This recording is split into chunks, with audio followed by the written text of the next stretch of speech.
Hello, my name is Jeremy.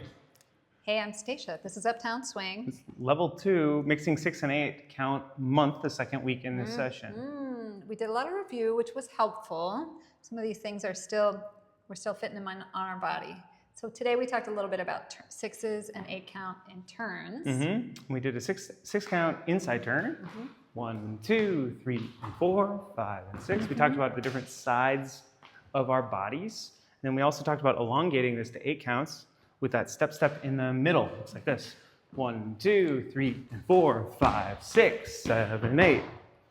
The timing of that is really important. The first 4 counts are generally about the same, and the 5 things might change. So we want to be aware of that.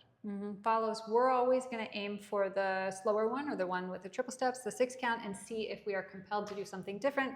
As we experienced in class, it's very challenging / impossible for the lead to say, no, don't do the faster one. True. So we got to stick around.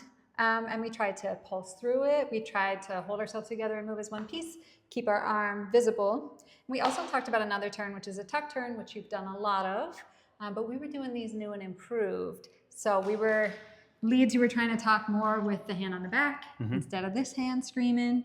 And for the follows, we were trying to just squeeze all the juice out of each 2 count piece.